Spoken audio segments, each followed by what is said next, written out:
வணக்கம் ஃப்ரெண்ட்ஸ். காலையில் ப்ரஷ் பண்ணிவிட்டு ரன்னிங் போகிறதுக்கு தேவையான ஒவ்வொரு பொருளாக எடுக்க ஆரம்பிச்சிட்டோம். ஹெட் கேப் ஃபஸ்ட்டு எடுத்துட்டோம். அதுக்கப்புறம் ரன்னிங் போகிறதுக்கு தேவையான நம்ம ஷூ எடுக்க ஆரம்பிச்சிட்டோம். ஷூ எடுத்துகிட்டு முக்கியமாக பண்ண வேண்டியது வார்ம் அப். கண்டிப்பாக ரன்னிங் போகிறதுக்கு முன்னாடி எல்லாருமே warm up and mobility exercise பண்ணிட்டு பண்ணுங்கள். நம்ம சேனலில் புதுசாக பார்க்குறோம், மறக்காமல் சப்ஸ்கிரைப் பண்ணிடுங்க. இன்ஸ்டாகிராமில் பார்க்குறவங்க ஃபாலோ பண்ணிடுங்க. நம்ம சேனல் பிடிச்சிருந்துச்சி, இந்த போடுற வீடியோ எல்லாமே உங்களுக்கு பிடிச்சிருந்துச்சின்னா மறக்காமல் லைக் பண்ணிடுங்க. ஃபிட்னஸ் பற்றி தெரிஞ்சுக்கூட நினைக்கிறாங்க, மறக்காமல் உங்கள் ஃப்ரெண்ட்ஸுக்கும் ஷேர் பண்ணுங்கள். ஓகே காய்ஸ், நீங்கள் ரன்னிங் போகலாம். ரன்னிங் போய் ஆல்மோஸ்ட் நீங்கள் 1 கிலோமீட்டர் கம்ப்ளீட் பண்ணிட்டோம். நம்ம ரெகுலராக பார்த்தீங்கன்னா 10 கிலோமீட்டர் ரன்னிங் போயிட்டு இருக்கிறோம். இது 100 டேஸ் சேலஞ்சில் இன்றைக்கி டே 57 தான் இருக்கிறோம். ஆல்மோஸ்ட் 5 கிலோமீட்டர் கம்ப்ளீட் பண்ணியாச்சு.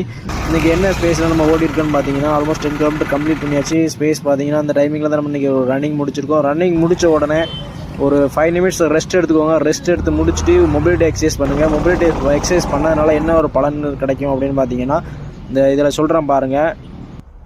ரன்னிங் முடிச்சதுமே மொபிலிட்டி எக்ஸசைஸ் பண்ணதோட பெனிஃபிட் என்னென்னு பார்த்தீங்கன்னா, கால் மறுபடியும் ரன்னிங் போகிறதுக்கு முன்னாடி எப்படி இருந்துச்சோ அதே மாதிரி ஃப்ளெக்சிபிள் ஆயிரும். இதுதான் மொபிலிட்டி எக்ஸசைஸோட பெனிஃபிட். வெயிட் லாஸ் பண்ணணும்னு நினைக்கிறவங்க மறக்காமல் ஒரு வெயிட் மிஷின் வாங்கி வச்சுக்கோங்க. ரெகுலராக வெயிட் செக் பண்ணுங்கள். ரன்னிங் முடிச்சதுக்கப்புறம் கண்டிப்பாக வாட்டர் எடுத்துக்கோங்க. ஸ்வெட் அதிகமாக போயிருக்கனால வாட்டர் இன்டேக் அதிகமாக எடுத்துக்கோங்க. அதுக்கப்புறம் கார்போஹைட்ரேட் கம்மியாக, ஃபைபர் அண்டு ப்ரோட்டீன் அதிகமாக எடுத்துக்கோங்க. அப்புறம் நம்ம மசிலுக்கு க்ரோத்துக்காண்டி கிரியேட்டின் எடுத்துக்கிறோம். ஒரு 1 லிட்டர் வாட்டரில் மிக்ஸ் பண்ணி ரெகுலராக எடுத்துக்கிறோம். இதை முடிச்சுட்டு நம்ம வேலைக்கு கிளம்பிட்டோம். வேலைக்கு கிளம்பி முடிச்சுட்டு ஈவினிங் ஜிம் எல்லாமே முடிச்சுட்டு டின்னர் பார்த்தீங்கன்னா ஹை கார்ப்ஸ் ஹை ப்ரோட்டீனோட ஒரு ஃபிஷ்